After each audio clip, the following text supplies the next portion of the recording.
What do you know that makes you healthy? Many of you may have answered exercise. Well, exercise is going to lower our risk of mortality by about 23 to 33%. What about eating fruits and vegetables? So important, so healthy. Eating fruits and vegetables can reduce your risk of death by about 26%. What about the Mediterranean diet? Okay, I'm throwing in some fish, but I'm still getting healthy olive oil. Eating the Mediterranean diet can reduce your risk of death by about 21%. But there is something even deeper that runs through us on a primordial level. And that is the safety and security that can come from having a strong support network of friends and family. Simply having this strong support network can lower our risk of death by about 45%, even if you don't come from a family that is there to help show you support. Volunteering and giving to others can help to reduce your risk of death by about 22 to 44%. Now, of course, we have to take these numbers with a grain of salt, but there's more to being healthy than just the way that we eat and the way that we exercise and the way that we sleep. There is something powerful about how friendship, optimism, and kindness can help us live longer and more exuberant lives. Welcome to the Lindsay Elmore Show, a podcast for people who deserve to be healthy, with honest, open, and enlightening conversations with doctors, thought leaders, creatives, and spiritual gurus. You'll walk away with simple and tangible tips and tricks that allow you to live your healthiest life so you can pursue your dreams, overcome obstacles, and leave your mark. Marta Zaraska, welcome to the Lindsay Elmore Show. Thank you so much for inviting me, Lindsay. This past year has been a huge transition for all of us, and many people have found themselves spending much more time by themselves, alone, with their thoughts, which can lead us into spirals of loneliness and depression and anhedonia, where you just don't want to do anything when you don't have the connection with others.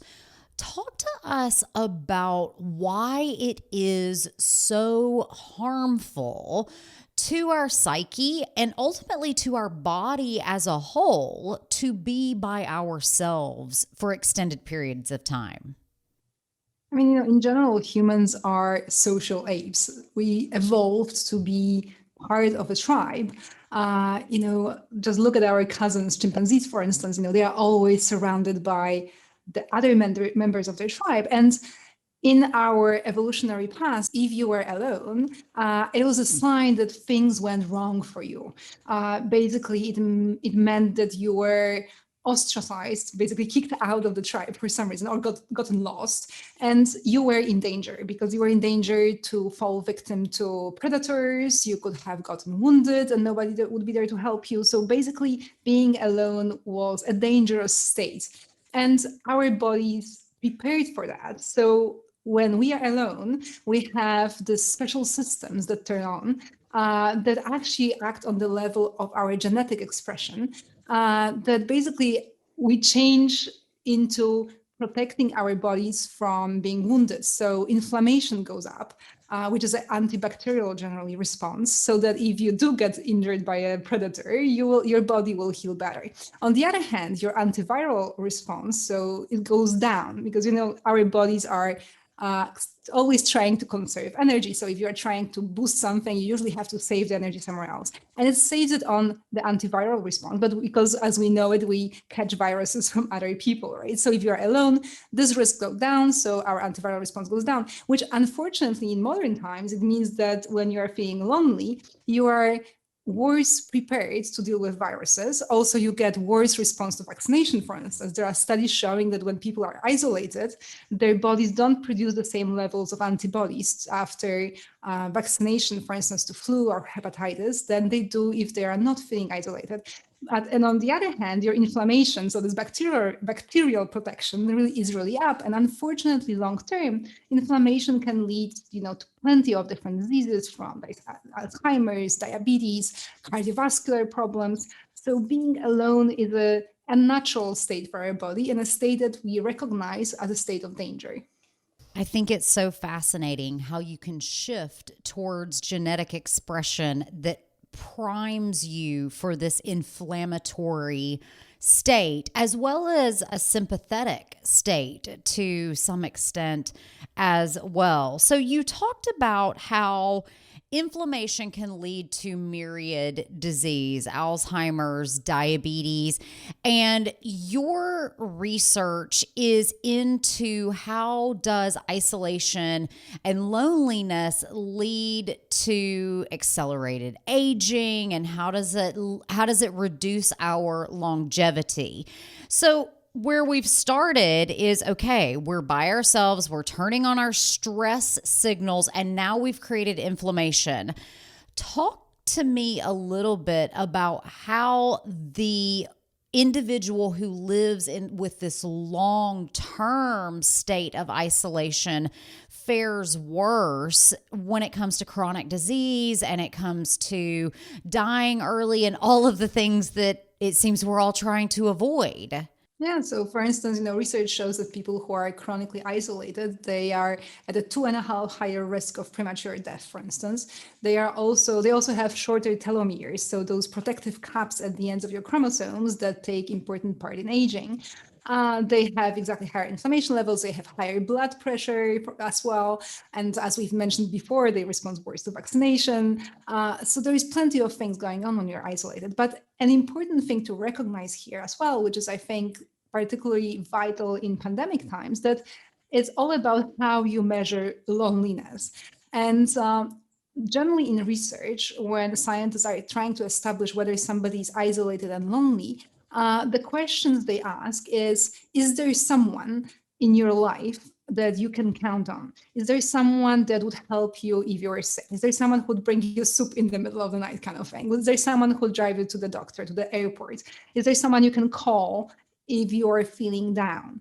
And if the answer to those questions is yes, then generally you are not isolated, you are not lonely, which actually is good news from the pandemic perspective, because even though we are often physically isolated from our friends, we still know, if you have friends like that, they are still there, and they would still drop you that soup at your doorstep, even if they couldn't, physically see you. They could still do that, and they could still, help you. You could still call them. So it's not exactly the type of loneliness and isolation that usually in research is showed as very detrimental to health.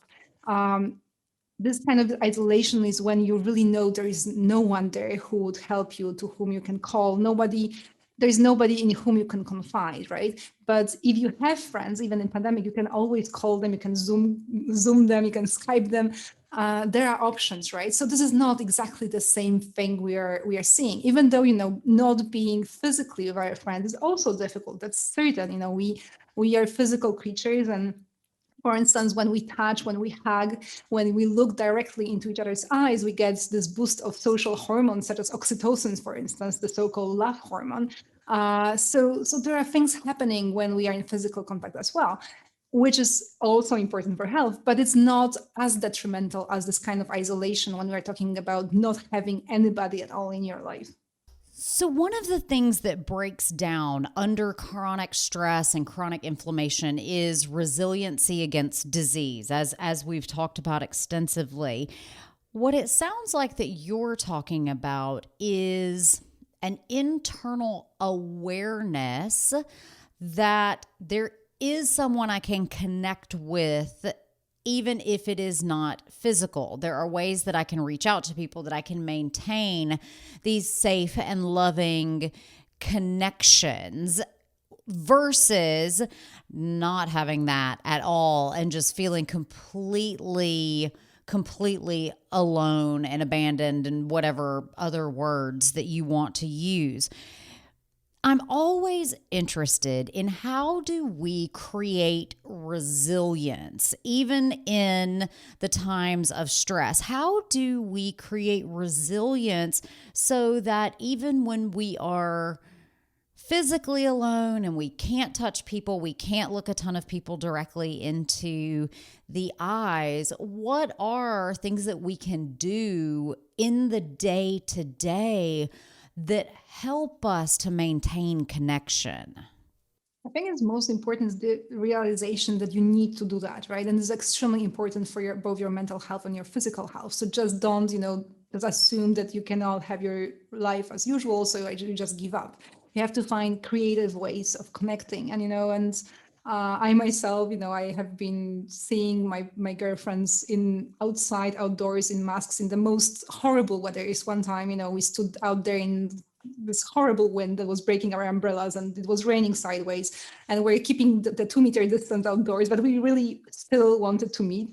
So this is really about, if you really want to, you can still find ways. And sure, it's difficult. It's not the same as sitting nicely on the couch together in the warmth of your house, but it's still so important to connect that even exactly if it's windy and rainy and the only way to do it is outdoors, keeping safe distance, it still makes sense because it's so important for both your mental health and your physical health.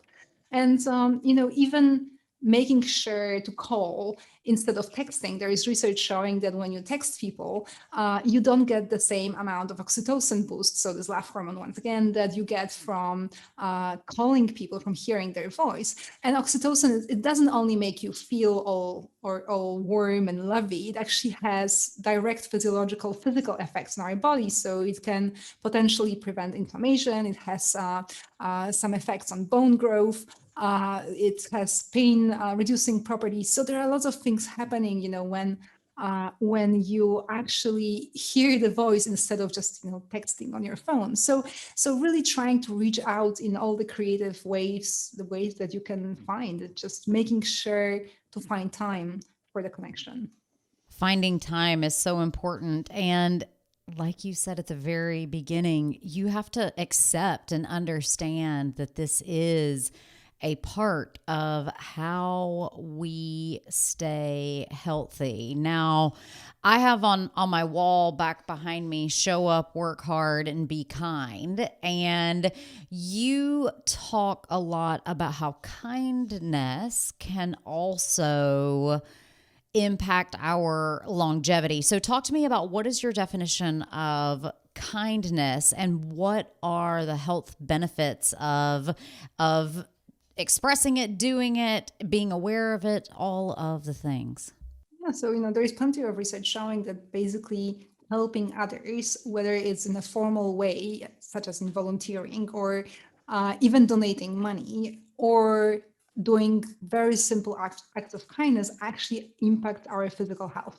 And some of the processes are, once again, through lowering of our stress response. Basically, caring for others calms us down. We evolved that way so that we could be actually able to care for our children. So because when you are panicking, when you're extremely stressed, you are not a good caregiver, basically. So our nature made sure that when you are caring for other people, your stress response goes down. So the activity, for example, of certain brain parts, such as the amygdala, the fear center, goes down so that you are calmer and you are better at caring.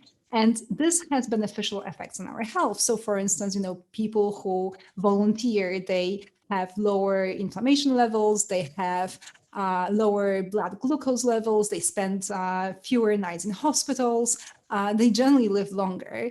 But even simple acts of kindness, such as, for instance, buying coffee for a stranger or letting someone ahead in traffic, such things can also have effects on our health. And there was this one fascinating research where scientists actually randomized people into two separate groups. And one of the groups was supposed to do random acts of kindness for a period of, I think, 4 weeks. And these were exactly the very, very small things, as I mentioned before. And afterwards, when they took all the health checks, and they actually also kept taking blood samples from them, they discovered that their gene expression in their white blood cells changed exactly once again. It was more turned towards inflammation, so they were less prone to inflammation, but their antiviral response went up. So you can see that even such small things as random acts of kindness can actually change you on the level of genetic expression, which for me is absolutely fascinating. It is so fascinating. And I'd love if you could break this down for us in really simple terms, because oftentimes when it comes to energy work or earthing or trying to commune with nature, to do deep breathing exercises, we do these things. We somehow have this innate understanding that they help us, and yet how it actually happens that people can go from being angry or miserly or depressed or lonely and simply say, okay, look, every single day, I'm going to do at least one simple, kind thing for someone else. I'm going to open a door. I'm going to, not blow my horn in traffic, whatever that is. But how, on a scientific level, what do we really know about kind of the frontiers of how that changes gene expression? I think we all kind of understand how it can change our neurotransmitters and calm down our heart rate. But how does it change gene expression in a simple way? I mean, so it's basically about turning certain genes on and off, right? So it turns your genes that are responsible for antiviral response up, and then turns the other ones for inflammation, you could say, down, right, or off, like a light switch kind of thing. And it happens exactly because all those systems in our bodies are interconnected, right? So when we are talking about those social hormones I've mentioned before, such as oxytocin, but you have other ones like serotonin, endorphins, vasopressin. Then we have all the stress networks, right? Stress axis, such as the HPA axis, for instance, or the sympathetic nervous system, and it's all interconnected, right? So you have these brain regions that are connected to the stress response system, that are connected to the hormones. There's also the cortisol and adrenaline, and then it's also connected to your gene expression. So it's all kind of all working together. Even our gut microbiome, right, which is something that connects our emotions and our social lives and our health, also is connected to our system of the stress response and to the social hormones. So our bodies are this amazing network of interconnections that we are just beginning to uncover and understand how it all interacts and works together.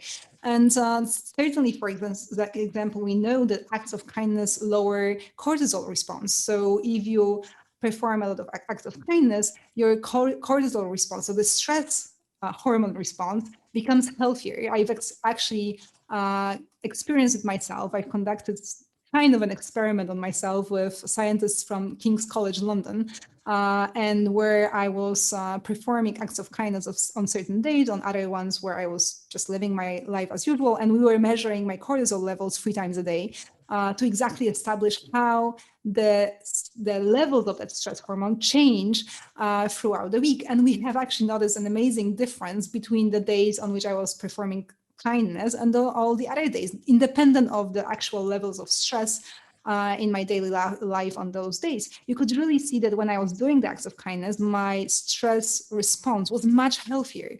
The scientists were really surprised to see how much of a difference actually it made. So and there are other, of course, much more really sciencey studies, because sample of one is not very scientific, but there are proper big research studies as well done on big samples of people, showing exactly that kindness can impact our cortisol response.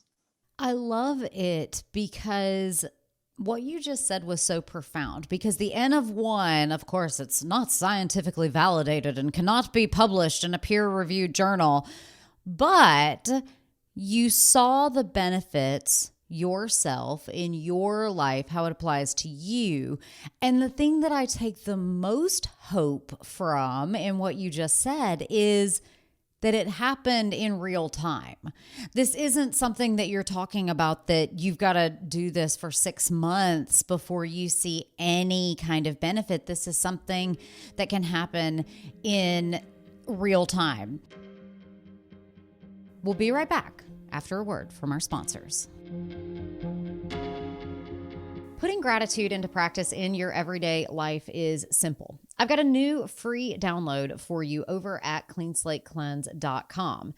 It's a 28-day guide that will step you through 28 days of gratitude. All you have to do is write down something that you are grateful for each day.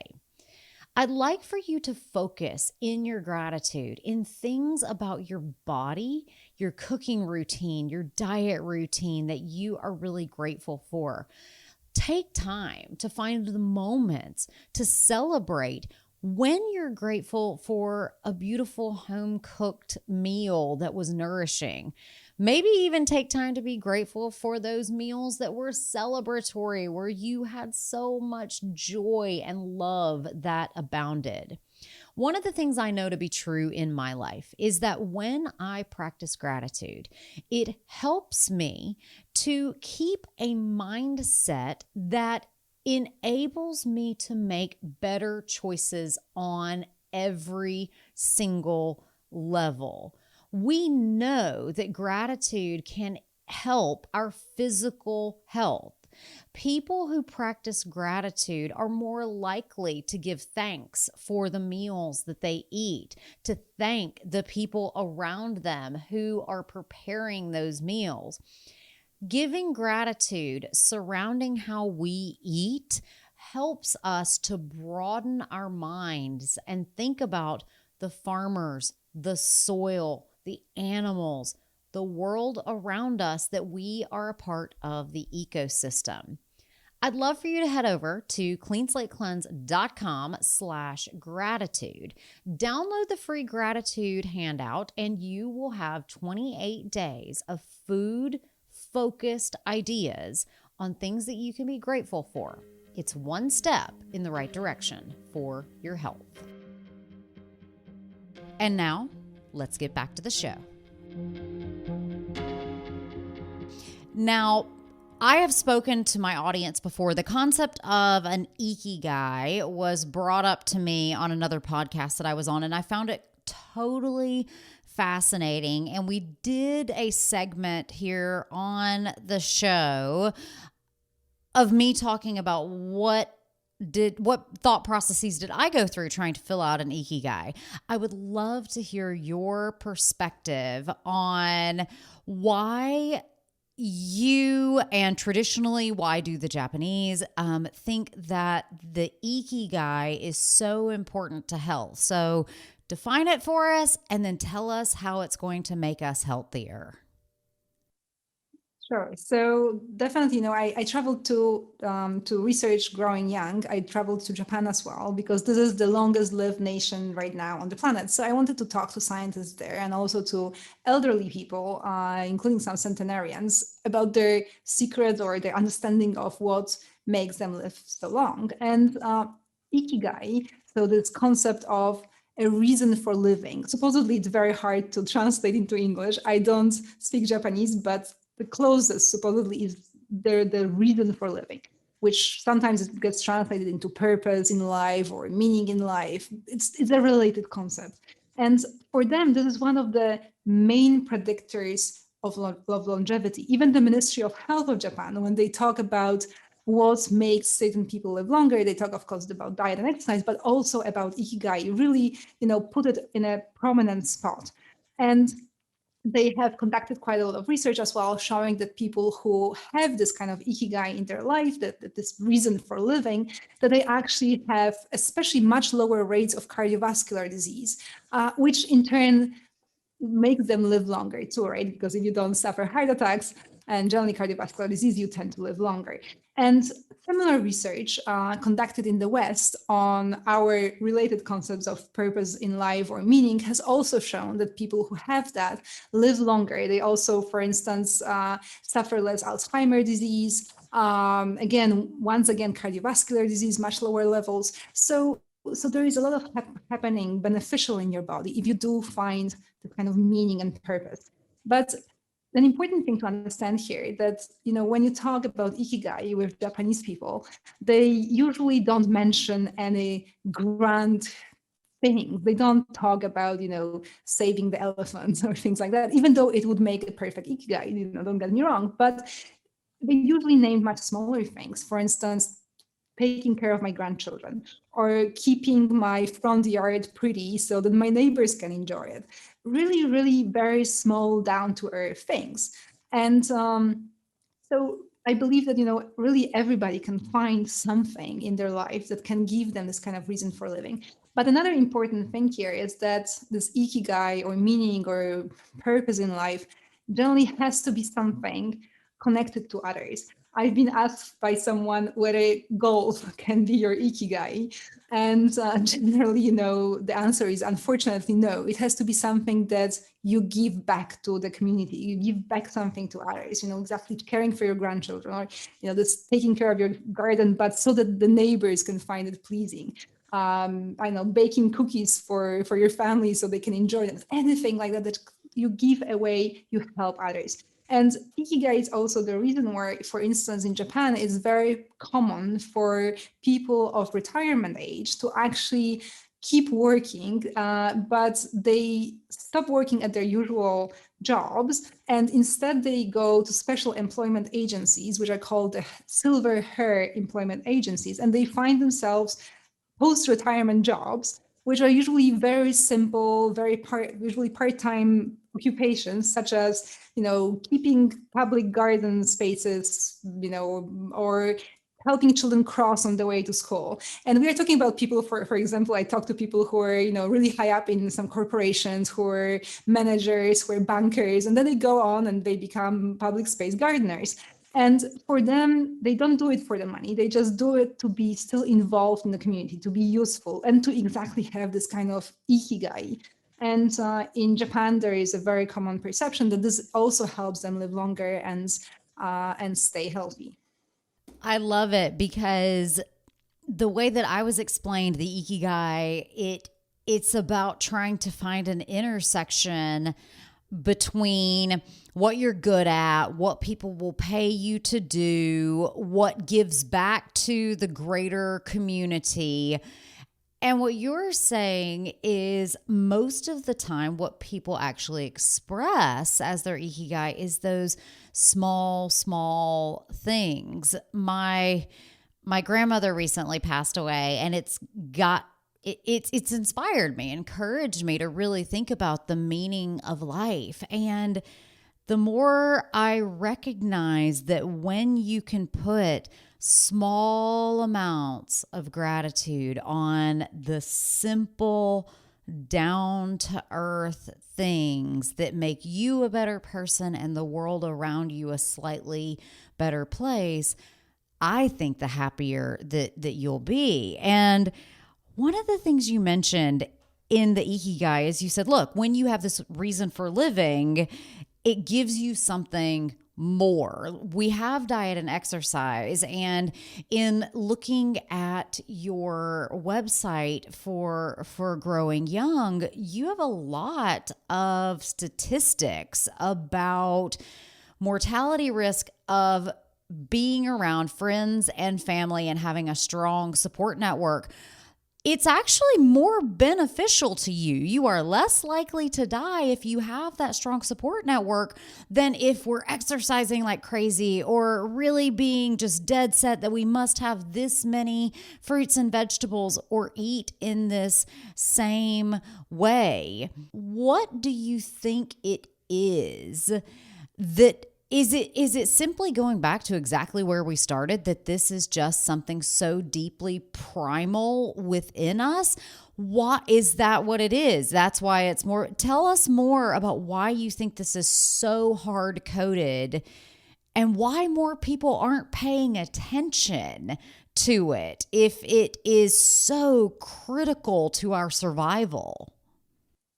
I mean, certainly, as I've mentioned before, we are the social species, extremely social species. humans, and so it is very basic thing for us, and it is, it is correct that being socially integrated, so having friends, being close with your family, having a romantic partner, be knowing your neighbors, all this taken together, research shows that it can have a higher impact on lowering your mortality risk than diet and exercise. Which is not to say that diet and exercise are not important, because they are important, but this is even more. So, of course, in the best case scenario, you will be having both friends and being integrated in your community, and eating healthy and exercising. But also the thing is that sometimes we are, in modern times, a little bit too obsessive about diet and exercise. We go far too much into it. I know people who, for instance, prepare for Ironman or marathons so much that they actually abandon their friends and don't have enough time for their family. And if you are doing that, then probably the balance is not good, because you can still exercise, you can exercise less and spend more time with your family to find exactly the benefit of both. But if you are, spending too much time either on your diet, or, finding some perfect foods for yourself, or exactly exercise, and the cost is your community, your kindness, and all the other things, then this is not a good balance in your life. And the other question that you asked me is, why aren't we talking about that? And this is also something that absolutely fascinated me when I started researching growing young, is how is that possible that there is so much research on that? Because I've read over 600 papers to write that book. And this research is going back for decades. How is that there is so much on that topic, and yet it somehow doesn't make it to popular media? And for me, the answer is that there is nothing for anybody there to sell you. When we are talking about diet and exercise, there are plenty of products out there that are being sold to us. There are some supplements and some miracle foods and special, manuka honey, whatever things that you can buy. There are exercise gadgets and exercise classes and apps and all that stuff that is being pushed to you, and you can see ads. There are influencers, on Instagram selling you things, and so on and so on. So it's being marketed. Whereas when we are talking about kindness, it's kind of hard. How is anybody going to make money on that? On you, opening doors for someone to let them into a store, or you not honking in traffic? There is no money to be made on you taking a walk with your friends. And this is why it didn't really make it so much into our common knowledge, into the social media and everywhere else. It's so sad because oftentimes one of the biggest objections to living a healthy life is that it is too expensive. And oftentimes the most impactful things can be inexpensive, or as you were just discussing, free and readily available to us all of the time. Your book is so fascinating because it's about how friendship, optimism, and kindness can help you live to 100. And we live in a very, it seems, pessimistic world. It seems we get bombarded with a lot of negativity throughout social media. And as you say, the media is skewed towards what is ultimately going to sell, because it costs money to produce the media and somebody pays for it, and those people have to sell things. It's a cycle. What are you truly optimistic about right now? I mean, I'm generally trying to be an optimist. I have to admit that these days, with the pandemic and everything, is a little bit harder to stay optimistic, but I'm trying. I just think that if we stop reading so much news and going on the media so much, and I am trying myself to limit them, and then you can start breathing again and seeing the bright side of things, and it's just about choosing also exactly your media diet, right? Like the way we eat certain things, that you should also pay attention to what you consume in terms of your news and media exposure. In the way we have junk food, you can also say we have junk news when you are reading all this negative stuff that just is bad for you. There is research showing that negative media can affect your stress response again, and this can actually have downstream health effects. There are actually studies showing that if people watch a lot of very disturbing news, later on they will suffer more health problems. So it actually is important what you are consuming on social media, and generally how much time you spend reading news, and especially in pandemic times when there is so much disturbing stuff out there. It's very important to be careful about how much time you spend there and what you're reading, and to read only high quality news, and they tend to be less negative, the high quality media outlets. Absolutely. And I'm going to take you back, and I'm going to challenge you a little bit, because it is harder to stay optimistic.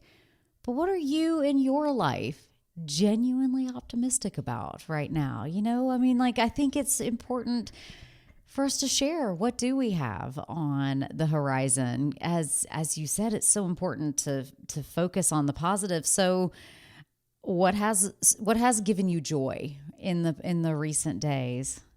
Exactly. I try to always connect with my community and, just be kind to people. So my daughter's best friend's family is currently sick. They're not sick. They have COVID. They have no symptoms, but they're currently in isolation. So we make sure, to always bring them food, and to call them and to check on them all the time. So, just being connected to, they are also our neighbors, but, so always being there for others. And it's really makes you feel better. You do something for another person, but actually you benefit, I think, the most yourself, because it just feels good. And just fostering this kind of connections, even if the only way you can talk with your neighbors is through the window, at a distance, it's still important, and it still makes you feel better. Or like I mentioned before, meeting my girlfriends in the most horrible weather, it still makes you feel better, right? So Yes. trying to make sure to do these kind of things, even though pandemic can make us sometimes feel like we just want to, crawl under the bed and stay there. That it's still important to reach out and try and connect with your community. Absolutely. It's so wonderful when we can remember that it really is the little things that count. It's the thought that counts. It's the small action that counts. And it's the focus on the gratitude and joy and love that can come out of the seemingly mundane. I have loved talking to you today, Marta. Thank you so much for sharing your wealth of knowledge and for writing your book, Growing Young: How Friendship, Optimism, and Kindness Can Help You Live to 100. Thank you so much, Lindsay, for having me on your show. Many of us try to make health and wellness so complicated. Let's stop doing that and instead take control of our health with 5 simple steps.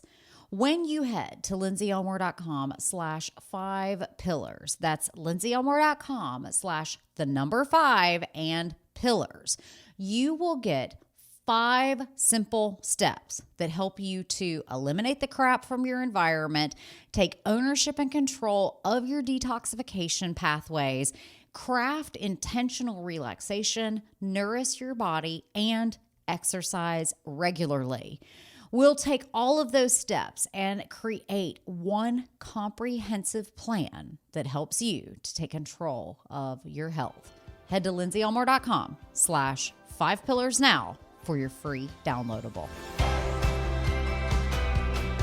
The Lindsay Elmore Show is written and produced by me, Lindsay Elmore. Show segments are produced by Sue Procco and Kelsey Lorman. Production design, sound design, and editing is by Jive Media. If you have a question about this or any other episode of the podcast, send us an email to hello@lindsayelmoreshow.com. And hey, since you're still here, take a moment to subscribe, rate, and review this podcast. And while you're at it, go over and follow us on Instagram @Lindsay Elmore Show. This helps us bring the pod to more people.